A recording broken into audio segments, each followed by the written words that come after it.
परम शत्रु देवी आदिशक्ति किसी अनुष्ठान में व्यस्त हैं और आपकी आगामी 3 दिवसों तक वो किसी भी अस्त्र शस्त्र को धारण नहीं करेंगी। किंतु महाराज, ये कोई साधारण अनुष्ठान नहीं, महाअनुष्ठान है।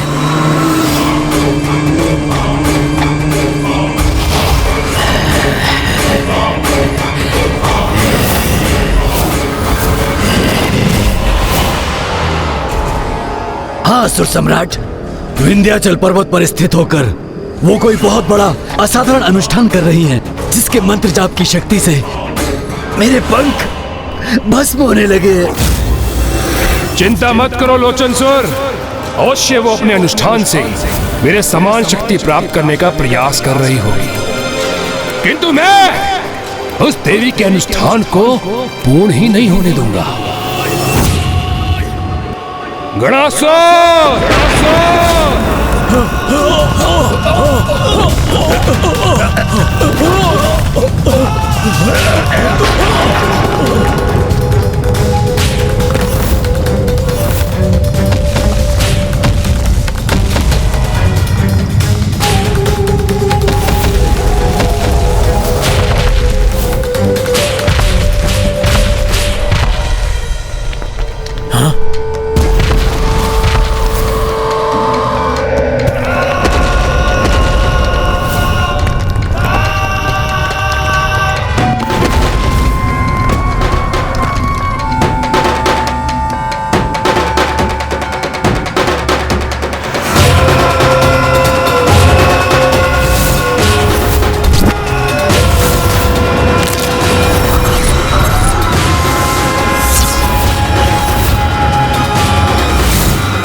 क्या हुआ असुर सम्राट, अब क्यों स्मरण किया आपने मेरा? क्योंकि मेरी तुलना में अक्षम असुरों को सेनापति नियुक्त कर रहे थे आप, तब तो आपके मुख पर गणासुर का नाम नहीं आया। तो अब क्यों बुलाया है मुझे यहाँ? क्योंकि मेरे सेनापति बनने से भी अधिक महत्वपूर्ण दायित्व सौंपना है तुम्हें। कहो, मेरे आदेश का पालन करने के लिए तैयार हो तुम?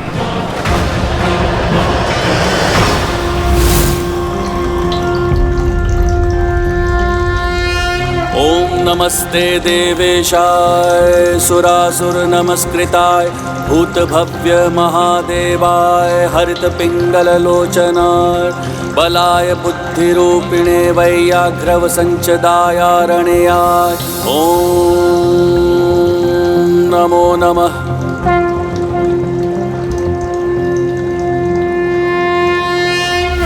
हमें शीघ्र ही अपनी रणनीति तैयार कर लेनी चाहिए, क्योंकि शीघ्र ही सूर्यदेव के प्रकट होते ही युद्ध का शंखनाद गूंज उठेगा। युद्ध के प्रथम दिवस आक्रामक नहीं, रक्षात्मक युद्ध ही करना चाहिए। यही सर्वथा उचित है कुमार कार्तिकेय। इससे हम शत्रु की वास्तविक शक्ति का अनुमान भी लगा सकेंगे। शक्ति का अनुमान लगाने के साथ विरोधी पक्ष की दुर्बलता का ज्ञान भी होना चाहिए हमें, तभी हमें युद्ध में सफलता प्राप्त होगी। शत्रु की दुर्बलता का भान तो हो गया है हमें, और ऐसी दुर्बलता का लाभ उठाने के लिए हम असुर तो पूर्ण रूप से निपुण हैं। वहां वो मूर्ख देवता अपनी रणनीति रच रहे होंगे, और मैं यहाँ तुम्हें अपनी छल नीति से परिचित कराऊंगा। उनकी छल नीति ही दुष्ट असुरों का सर्वाधिक महत्वपूर्ण अस्त्र है, इसलिए हमें प्रत्येक क्षण सतर्क रहना होगा, क्योंकि दुर्गमासुर की कपट बुद्धि अवश्य ही किसी बड़े छल को जन्म देगी। एक कपट योजना करनी है हमें, जिससे वो देवता मूर्ख बन जाए। नाश लोचन, विनाश लोचन, सूर्योदय होते ही युद्ध के शंखनाद सुनकर तुम एक सेना की बड़ी टुकड़ी ले जाकर उन देवताओं पर आक्रमण कर देना। किंतु जब वो तुम्हारे आक्रमण का उत्तर दे, तब तुम उनके अस्त्र शस्त्र से आहत हुए बिना अपनी सुरक्षा सुनिश्चित कर पीछे हटते जाते। और इसके लिए मैं तुम्हें मायावी अस्त्र प्रदान करूंगा। परंतु असुर सम्राट, यदि सेना टुकड़ी के साथ ये जाएंगे तो हम आक्रमण कब करेंगे? तब जब देवता इनकी सेना का पीछा करते करते विंध्याचल पर्वत से बहुत दूर चले जाएंगे, तब नाश लोचन विनाश लोचन तुम अपनी विनाशकारी ऊर्जा को आकाश में प्रभावित कर संकेत देना, और संकेत प्राप्त करते ही तुम चारों विभक्तासुर, विच्छल बुद्धि, दुमुखासुर और अभेदी उन देवताओं को चारों ओर से घेर लेना। और मैं असुर सम्राट, मुझे क्या इन सब का मुख रखने के लिए आपने बुलाया है यहाँ? असुर होना तो धीरज कैसे धारण करोगे, किंतु स्मरण रखो जो तुम्हें कार्य करना है उसका मार्ग ये चारों तैयार करेंगे। तो सुनो, जब नाश लोचन विनाश लोचन देवताओं को दूर ले जाने में सफल होंगे और ये चारों अपनी सेना के साथ उन्हें घेर कर एक स्थान पर बांध देंगे, तब तुम गुप्त रूप से अकेली पड़ी उस देवी के स्थान पर पहुंचकर उसका अनुष्ठान रोककर बलपूर्वक खींच के लाना मेरे समक्ष, जिससे स्वयं मैं अपने हाथों से उस देवी का वध कर सकूं। अवश्य असुर सम्राट, मैं समझ गया। मैं गणासुर अवश्य बंदी बनाऊंगा उस देवी आदिशक्ति को और प्रस्तुत करूंगा आपके समक्ष।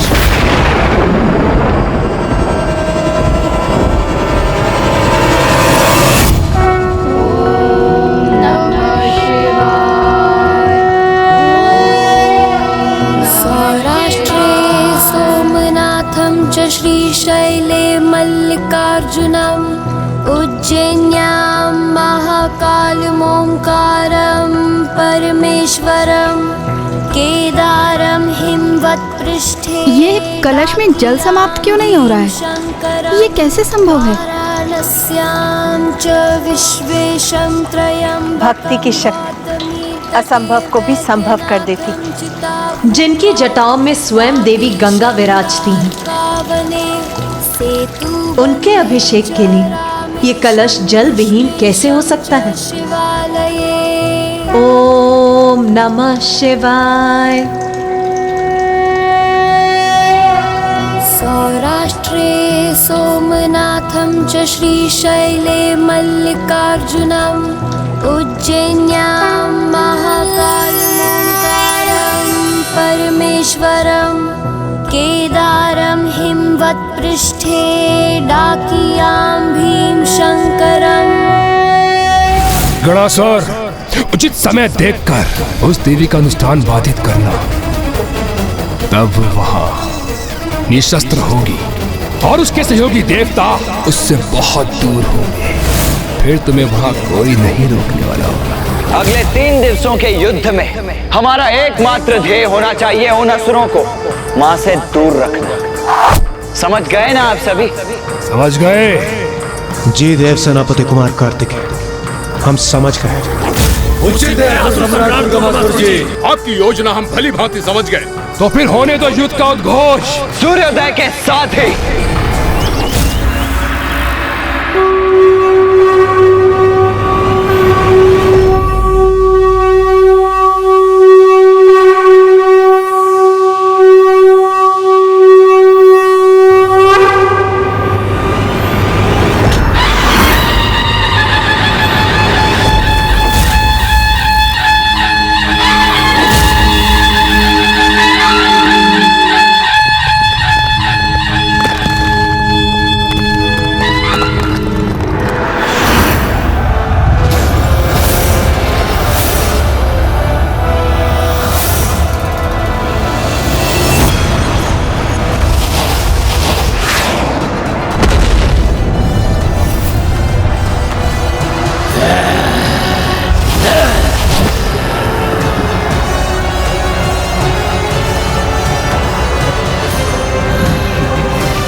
ये दुष्ट दुर्गमासुर कहीं दिखाई क्यों नहीं दे रहा है? कहां है वो?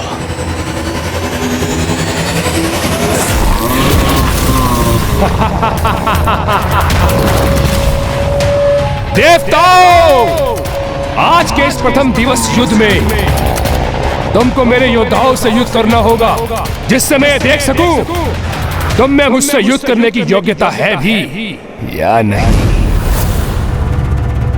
रुकिए भैया।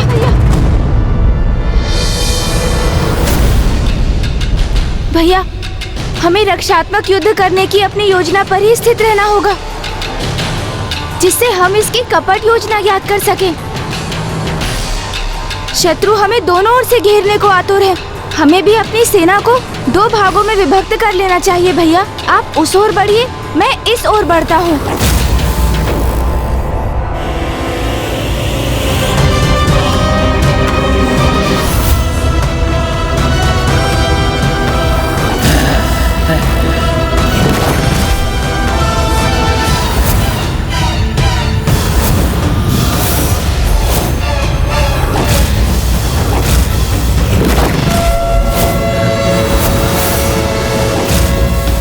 आक्रमण!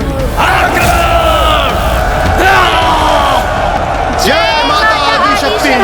जय माता आदिशक्ति! जय माता आदिशक्ति! जय माता आदिशक्ति!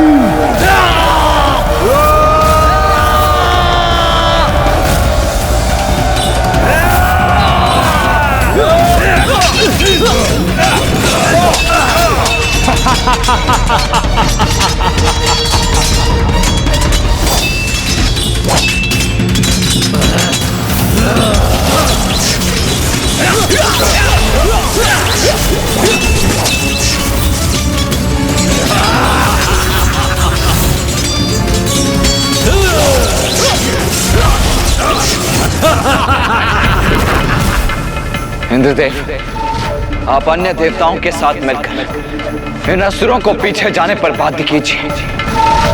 मैं और गणेश इन ऊर्जा से वार करने वाले असुरों का उपाय करते हैं।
उचित है, सफल हो रही है मेरी युक्ति। ये देवता मुझे मूर्ख बनाना चाहते थे, किंतु मेरी योजना के अनुसार स्वयं विंध्याचल पर्वत से दूर होने पर विवश होकर मूर्ख बन रहे हैं।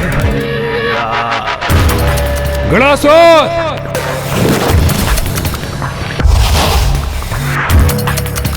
गणासुर, अब उचित समय है, आगे बढ़ो। उस देवी आदिशक्ति के पूजा स्थल पर पहुंचकर उसके अनुष्ठान को बाधित कर मेरे समक्ष प्रस्तुत करो। अंततः गणासुर भी कुछ ऐसा करेगा जिसमें उसे अत्यंत आनंद आएगा। देवी आदिशक्ति, तैयार हो जाओ गणासुर के आगमन के लिए।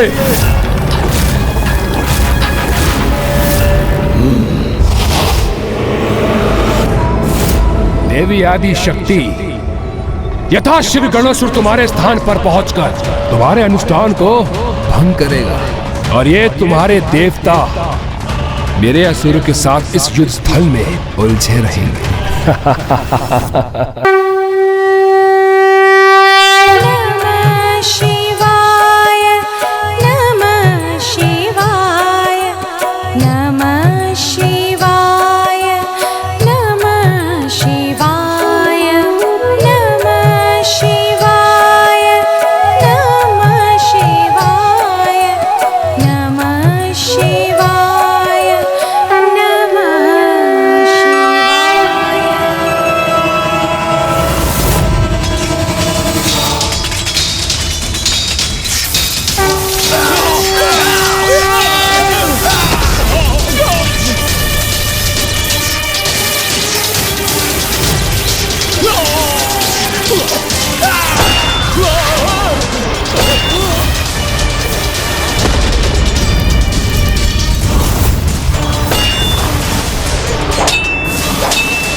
गजमुख तो मेरे निकट पहुंच रहा है, मुझे पीछे हटना चाहिए।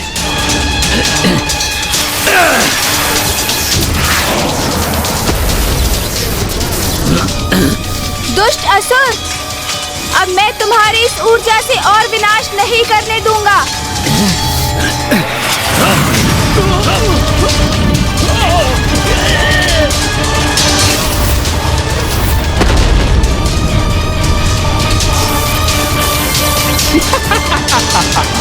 यही तो चाहता हूं मैं। और पीछे हटो और इनको आगे लेके जाओ नाश लोचन विनाश लोचन, जिससे गणासुर इस युद्ध स्थल को पार कर कर विंध्याचल पर्वत तक पहुंच सके। अब यही उचित समय है, मुझे यहाँ से निकल जाना चाहिए।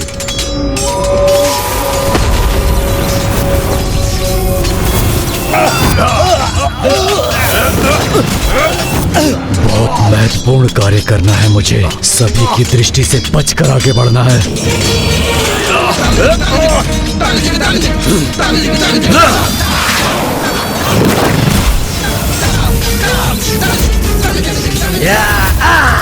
इस दुष्ट ने तो और प्रबल ऊर्जा का संचार कर दिया, किंतु उसे भी थाम दूंगा मैं।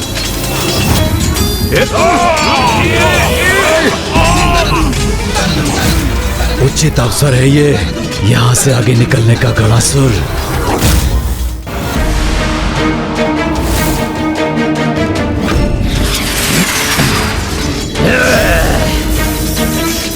सभी देवताओं को छकाकर मैं उनकी दृष्टि से दूर यहाँ तक तो पहुँच गया। अब किसी प्रकार इस गजमुख बालक को भी छकाकर निकल जाऊं तो फिर कोई नहीं रोक पाएगा मुझे। ये कैसा आभास हो रहा है मुझे, जैसे कोई है और मैं उसे देख नहीं पा रहा हूँ। ये भ्रम था मेरा, अन्यथा जैसे किसी आसुरी शक्ति की उपस्थिति का आभास हुआ मुझे इन्हें भ्रमित करना ही होगा ताकि ये गणासुर को देख ना सके, अन्यथा वो अपनी योजना में असफल हो जाएगा।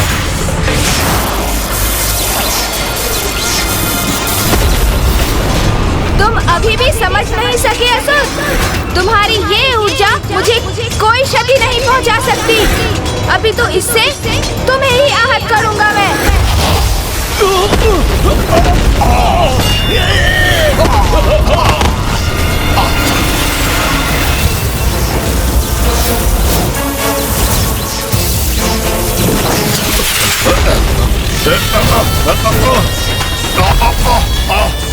ये कैसा युद्ध कर रहे हैं ये असुर, निरंतर पीछे हट रहे हैं। तो क्या ये मात्र हमें उलझाकर रखने की क्रीड़ा ही कर रहे हैं? क्या ये उस दुष्ट दुर्गमासुर की कपट योजना का भाग है? अपने महाबली योद्धाओं को क्यों नहीं भेजा उसने रणभूमि में, और जिन्हें भेजा भी है वो अपनी संपूर्ण शक्ति से युद्ध क्यों नहीं कर रहे हैं? और ये दुष्ट उस दिशा में क्यों देख रहा है? गुप्त रूप से पहुंचकर गणासुर खंडित कर देगा उस देवी का अनुष्ठान। बहुत आनंद आएगा इसमें मुझे। ये क्या, ये असुर तो विंध्याचल पर्वत की ओर ही जा रहा है, अर्थात दुर्गमासुर को माँ के अनुष्ठान का ज्ञान है। और आज का युद्ध, ये तो मात्र हमारा समय व्यर्थ करने का कुचक्र भर है, जिससे वो गुप्त रूप से किसी असुर को भेजकर माँ के अनुष्ठान में व्यवधान उत्पन्न कर सके।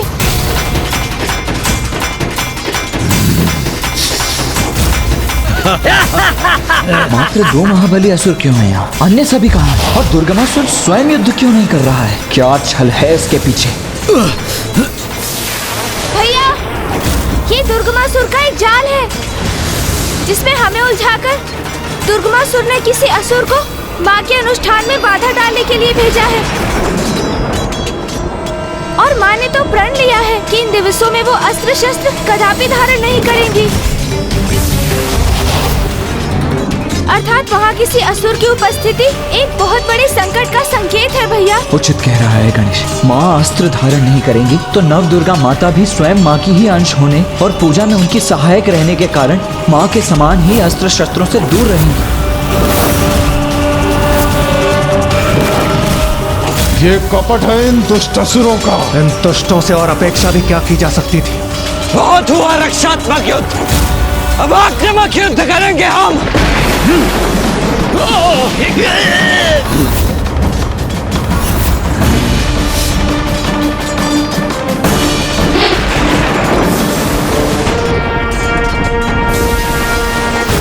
अब संकेत करने का उचित समय है। हाँ, विंध्याचल पर्वत से तो बहुत दूर आ गए हैं ये देवता।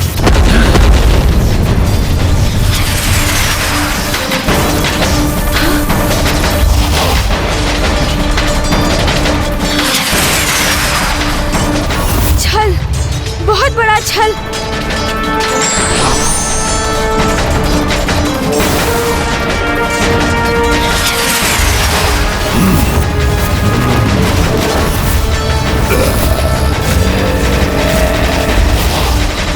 ये नाश लोचन और विनाश लोचन का संकेत है, अर्थात अब हमारे आक्रमण का समय है।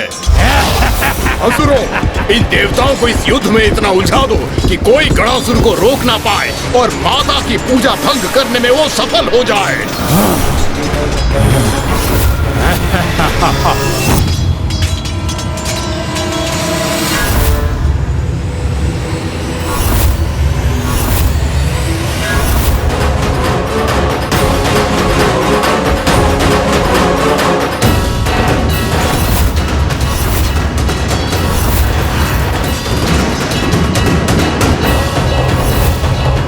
असुर अपनी योजना में सफल ना हो जाए, क्योंकि उनकी योजना ही माँ की पूजा भंग करने की है। और यदि ऐसा हुआ तो दुर्गमासुर का वध असंभव हो जाएगा।